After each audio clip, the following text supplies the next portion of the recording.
هذه فتوى أبي حنيفة النعمان، يقول: لو استأجر رجل امرأة ليزني بها فزنى بها فلا حد عليهما.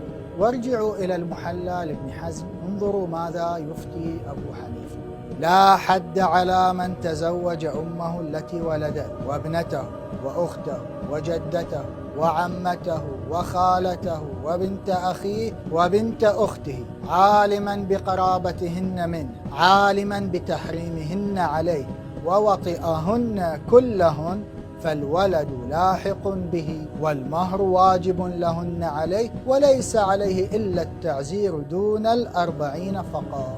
تدافعون عن هذا الذي يبيح لكم نكاح أمهاتكم وأخواتكم وبناتكم وجداتكم وعماتكم وبنات أخيكم وبنات أختكم، هذا الذي تدافعون عنه ولا تقبلون بالمساس به؟ خسئتم والله.